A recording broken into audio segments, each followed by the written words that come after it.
little taller than our last two contestants, I guess you can say.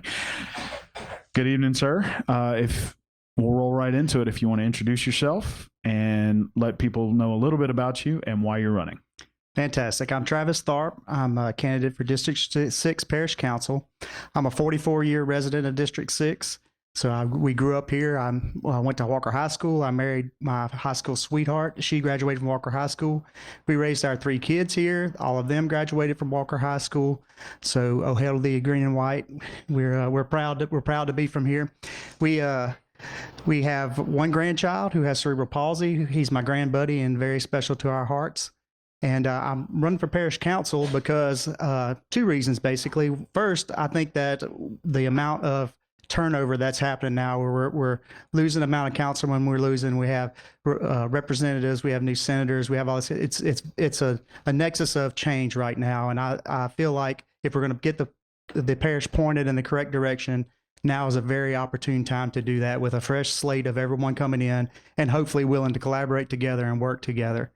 The second reason is I do believe we need a culture change on the council. I'm tired of WBRZ getting to have 10-minute segments about our council meetings, because I am proud of our parish and I am proud to be from here, and people are moving here because we are the best parish in the surrounding area.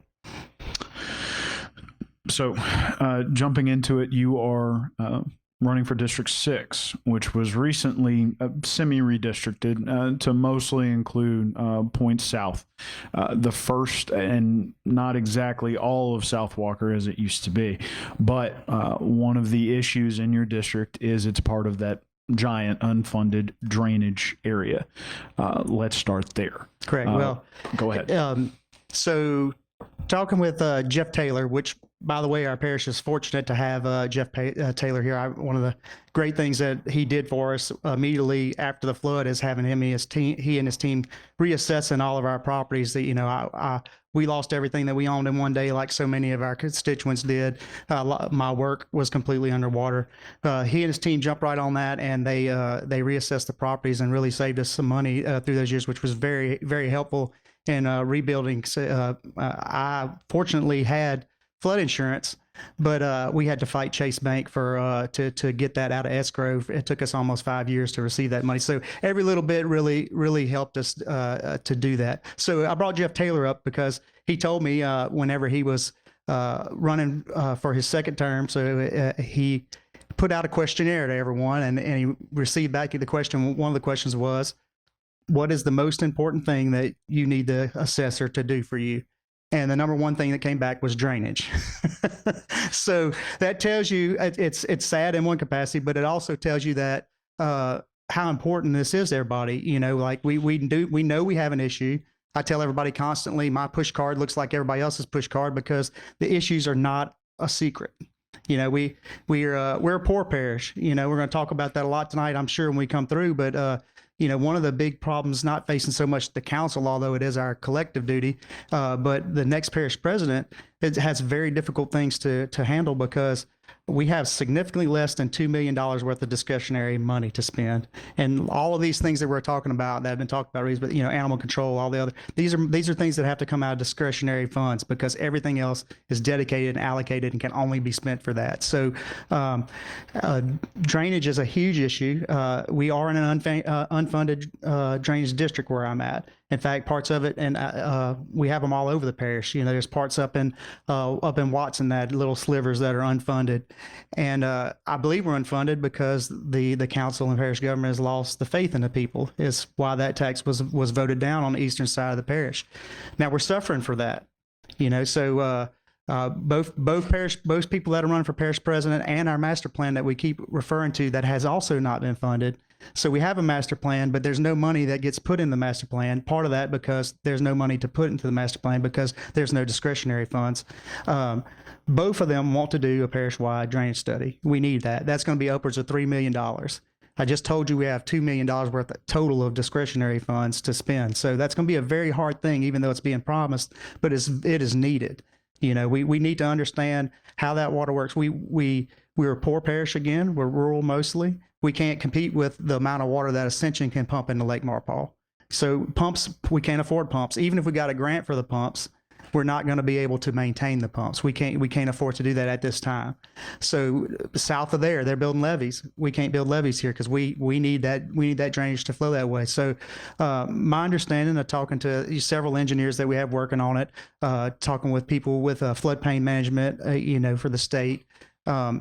We're gravity changed. We're 60 feet from the north to the south, and one of the main things we have to do is to dig out our waterways. And I'm not talking about removing trash. That needs to happen, and we do that, but we only do that when the funds are available from some catastrophic event. So right now we actually are in pretty good shape. I know that the company that the parish employs has just about completed the southern part, West Coyote Creek part on down. All the way into Marpaw. So right now, if we have a major rain, our capacity is what our capacity is, but it's not what it should be because our rivers are shallower than they were supposed to be. And they became that way because we also neglected to pay attention and to fix our infrastructure. The Amy River, we have a weir there, the diversion canal. And the weir is allowing more water to go down the diversion canal than supposed to with that. And so the Amy River is actually having less flow rate, less speed, which is allowing the sediment to fall. Where it would normally be carried all the way out for over a decade, we've been having this issue, and that's what's actually filled in and limited our capacity with the flow, which everything starts at that bottom and works its way back up. So I'm really close since my district goes down to Port Vincent. I mean, Fred's is a stone's throw across the river from us, and part of my district does follow down and is along the Amite River.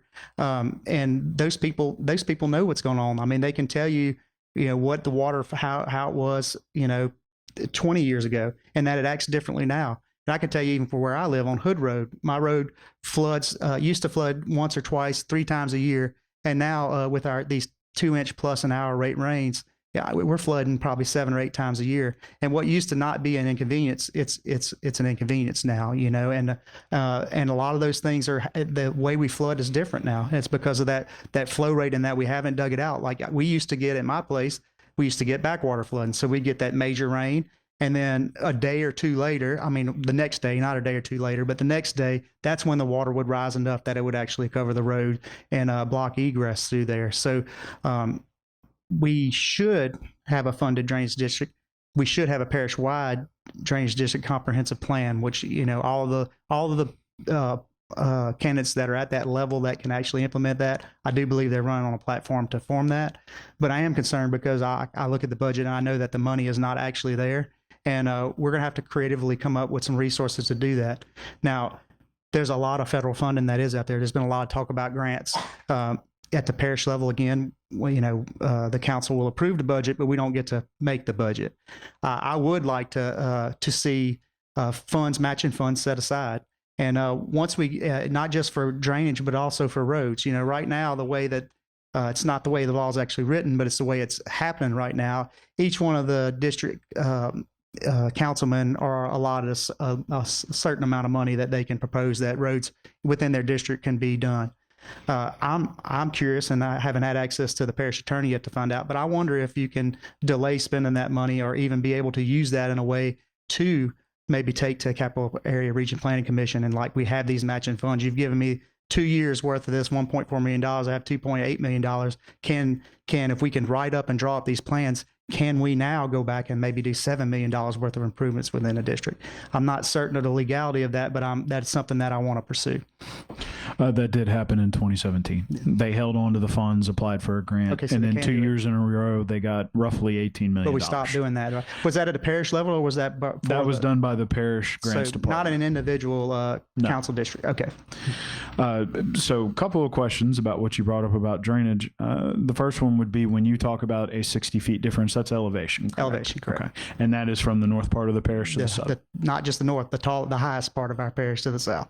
So the other thing you brought up is that you feel as if citizens have lost faith in the parish council as a legislative body and the administration as a governing body. How would you reacquire that faith, and what would you use that faith to do? So I think with people, trust is only built one way. And that's, they have to see your actions in order to believe you. So strength comes from unity of effort, and that comes from a strong sense of working together. So we've done a lot of things in this parish, I think, that have eroded trust. Some of those where some of those people just don't understand what's happened. I think we do a very poor job of explaining the situation, because I believe that all the people in this parish can understand just as simply as you can your home budget and how things are working. I don't think people understand, which is why they go to the wrong department or they talk to the wrong office about whatever issue is actually happening. And so I also am not so naive to believe that if you just call some public forum that the public's going to show up. I don't know the answer to that, but I think it's an issue that needs to be solved, because there has to be communication. Kind of one of the big issues going on right now is zoning. I'm a big proponent of, I think we should create a citizens advisory panel to participate in that with the subject matter experts, because diversity of thought is only going to push us farther along. It's going to create a better environment for our entire parish. So let's jump into that. You have ever since the redistricting, a relatively rural correct portion of the parish. Zero industry in my district that I know of. Right. When you're talking about zoning, I am not personally sure, but I would understand that there would be some concern about zoning in your district. What is some of the feedback you've gotten about it? And how would you like to participate in the process if people wanted whatever map is currently coming up to be changed? Right. So right now, the hot button with zoning is obviously outrunning our infrastructure. I mean, that's what people really want to talk about when they talk about zoning. Zoning affects so much more. But I do want to make it clear. I mean, since the police jury days, all the way through the inception of the homeroom charter, the parish president and council have had 100% of the authority to be able to create zoning within our parish. We've got Palermo versus Calcasieu Parish. Okay, so that twice went back to court and gives a 100% authority to whatever that governing body is within your parish, whether it's your police jury, your council, to establish zoning laws and to change zoning laws. So this is not a power struggle like it's played out on social media. They have 100% of the authority to do it. I, as a citizen, was kind of upset that we entered into that trying to do zoning on our own without actually having the knowledge and involving experts in it. Not pointing at any one person, but that feels very arrogant to me that you're going to say, I know nothing about this, but let me take care of it for you. So I believe we're on the right path now. I think the current council has done us a good deal with pushing the agenda of having, zoning ordinances put in place. And I'm somewhat unhappy with what we're doing right now, pushing it down the road, but only because we do have a current moratorium, which affects people's lives and livelihood. I feel like if you're going to stop it, if you're going to stop somebody from legally doing something, then you should be working day and night to get us out of that situation. We do need a pause. I mean, because we don't have a plan, or we have a plan. We have a master plan, but it's unfunded and it's sitting on a shelf stuck under somebody's arm, and it needs to be brought back out. And the parish president and the council need to get together, and they need to overcome their differences on that and work towards doing that for a parish. Now, again, I want to emphasize we have no money. Money stream's going to come from some ways. It's easy to throw out impact fees, and I'm certain you'll ask me later, so I'm not going to go in depth on impact fees. But go ahead if you'd like. Well, it's your stage. I'm just a moderator. Well, that's an easy question, so maybe I should hold it so you give it to me. No, but so impact fees are not going to be the solution to everything. But I mean, and I'm personally, I hope that if we do go towards impact fees, which I believe we will do, I'm hoping that we won't have them as dedicated funds. Because let's just say we're talking about a large development that is going to go into an area, but somehow we do have a new school in that area that can absorb that capacity from that subdivision, then we don't need to spend that money for the school in that area. Now we know impact fees, if we're talking about utilities and that kind of stuff. So the impact fees should function like they will do, so that the infrastructure of the actual subdivision should be brought up to the ordinances. And we were talking about drainage earlier, so we're no longer going to require them to be at a 10-year base flow. We're bringing that up to where it's 25. So that's going to help substantially with the amount of water that we see in the roads. We're requiring different types of detention and retention ponds. We all know that a certain type of rain or a certain type of water that does hold and does function, but at the same time, most of our citizens don't understand they know their roads flooded, but they don't understand that their road was actually designed to flood. Now they may not be happy about that, but when we reach the capacity, we can only design to so much because, it's just like security. We can make something so secure you can't use it, and we can come in there with and make it's cost prohibitive to be able to build here, and our cost prohibitive to be able to buy here by planning to the 2016 flood. If we're going to get 30 inches of rain in 20 hours, we're not going to be able to mitigate that in any way. We're going to flood. I kind of went off track. You want to point me back on where I was at? Sure. So, one of the things that we were talking about was impact fees. Mm-hmm. And right now, the newest one that is being proposed is for schools. It's roughly $7,500. It would have to be something that you as a new council person, should you be elected, would be involved in. Right. What are your feelings on impact fees in general, and would you support a school impact fee? So where I'm at now, and again, an impact fee is a tax. We all know it. I'm going to call it what it is too. So I don't know how we get out of our current situation without it. Again, I'm going to keep going back to, we don't have enough money that needs to be spent on the infrastructure that we need to build right now. We have certain taxes and millages that are going to places, and I'm not an advocate of stealing from that. The parish voted, the people said this is what we want. They can have what they want. But I also don't think we're in an environment that we're going to pass another tax. But I also know that we have to fix our drainage, so where the money's going to come from right now, the public climate to me is that impact fees are going to be okay. I don't know where that is. I have listened to the discussion about the schools and whether that's the appropriate amount. And I think there'll be plenty more discussion and debate about where that number lands at. But we're going to need that money. So I do believe that impact fees are coming, but impact fees alone are not going to do it. If we just use easy ones, let's say we slap $1,000 on a Deer Run and we build 2,000 lots, we've got $2 million. You can't build a lot of infrastructure with $2 million. We're certainly not, obviously the city of Denham and sewer has worked out a different way, but we can't get sewer to them with $2 million. We can't get gas to them for $2 million. We can't pave two miles of road for $2 million. So money is going to have to come from somewhere. And so impact fees are going to be part of the solution, I'm sure. It is important to note impact fees are due when you permit, right? Or depending on how much they want to go up to. Right. Currently, Deer Run is applying for 400 lots for utilities through the city of Denham. They're going to start off with roughly 173. Right. I believe they required them to pay the entire sewer, though. However many they apply for, if it's over 150, yes, they have to pay all the sewer fees up front. I think it's also important to note that when those fees are paid, when those fees are paid, and when they are, or if they're assessed, like infrastructure is still going to lag behind because again, we don't have the money to build that out before. It's not. It would be great if we live in a world where if you build it, they will come. We don't have that kind of money. Right. So, talking about traffic. In some southern parts of your district, it's an issue, and to a certain extent in the north.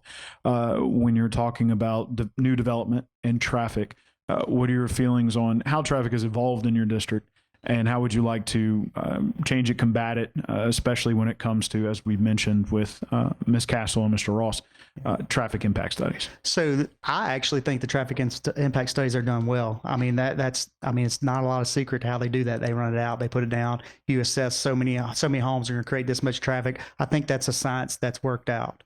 I think how we control traffic on our roads, which is what I think the real question is there, people don't want to be, is zoning. Again, we have 100% of the authority to do that. So you can't allow the population density to reach that. That's going to overwhelm whatever you think the traffic should be on the roads. Walker South, our representatives have done us very well. We've got significant changes coming there, four laning, down to Buddy Ellis, and then 3 laning all the way to Joe May, and probably an overlay coming for the rest. So that's going to significantly ease it. We've got traffic circles coming. Some people don't like them. Traffic circles save lives, and traffic circles improve the flow of traffic. So even if you don't like them, they're benefiting you. Sure. So when we're talking about grants, right? Obviously a huge source of funding. for local governments these days.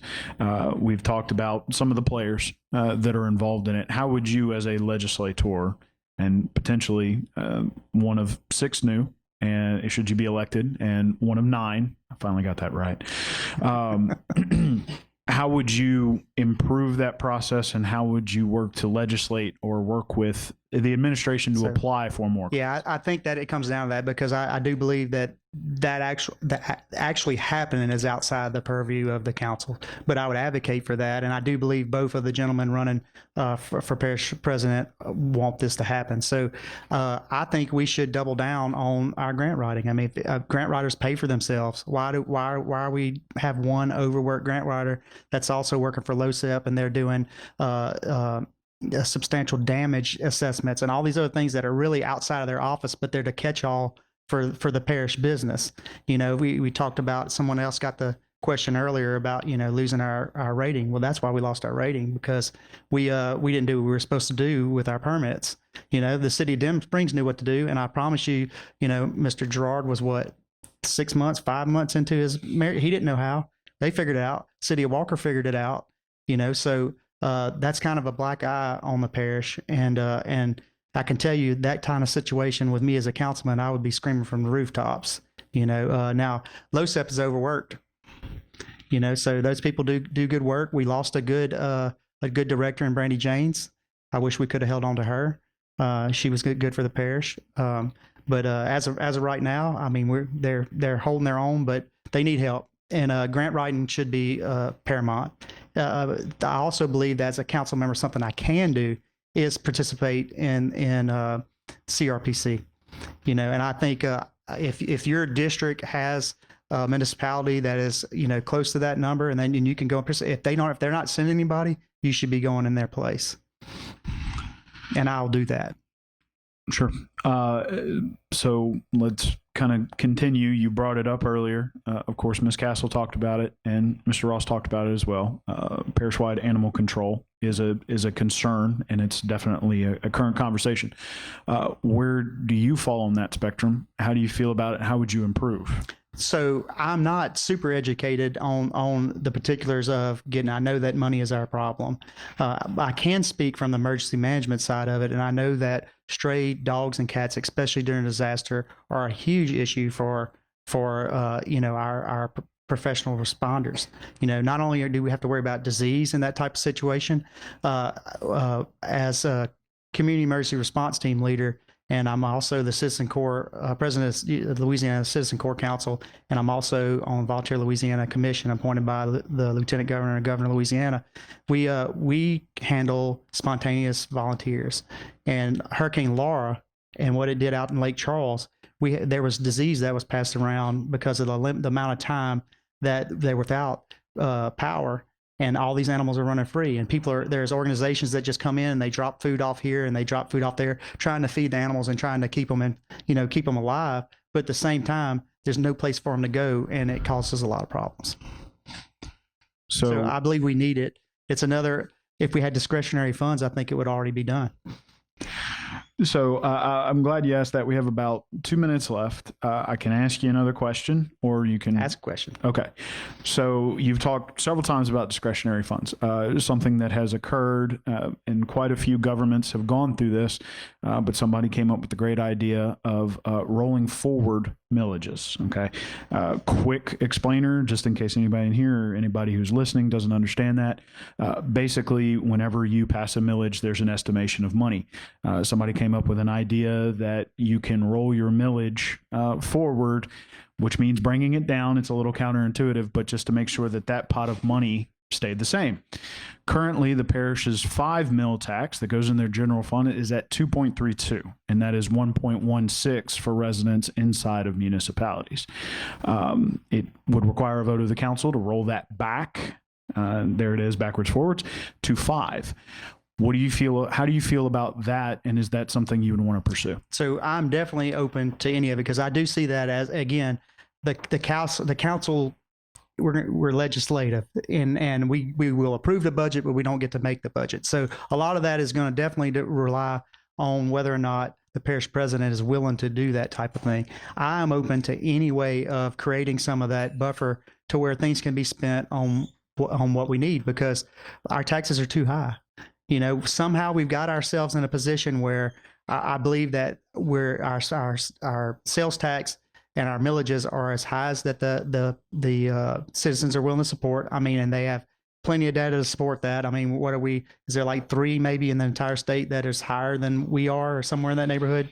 You know, I'm sure. Oh, for sales tax? Sales tax. Yeah. Yes, we're currently number 4. Yeah, so they're 3 ahead of us in there.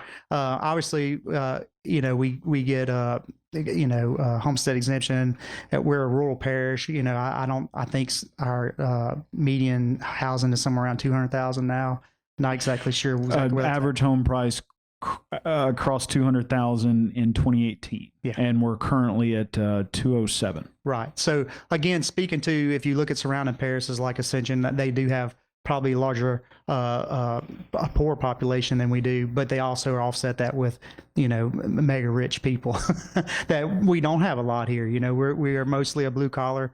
You know, we're fortunate to have the petrochemical industry in Baton Rouge. So, you know, oil is up, chemicals are usually down. You know, when oil's down, chemicals are usually booming, so it balances our economy out. That being said, we have lots of people in our parish that are blue collar workers that are making 6 figures, but still not on the same level of wealth that is, you know, especially in Ascension or Baton Rouge. So I'm open to any type of funding stream that it doesn't involve a new tax. And that is a current tax. Right. It's just been rolled forward. And it makes total sense. I mean, especially if you are satisfying the need that the tax was created for, and there's no indication that for some reason that is going to become some, you know, larger number, then it would benefit the citizens if we could put that into something that could be, instead of sitting in an account, it could benefit them. Sure. Well, thank you, sir, for taking the time. We appreciate it. If you want to reintroduce yourself and let people know how they can get in touch with you. I'm Travis Tharp. I'm running for District 6 Council. I'd appreciate your vote. I can be reached at 225-400-5510, or you can look me up at votetravistharp.com. Thank you for having us. Yes, sir. Thank you. And we're going to take one minute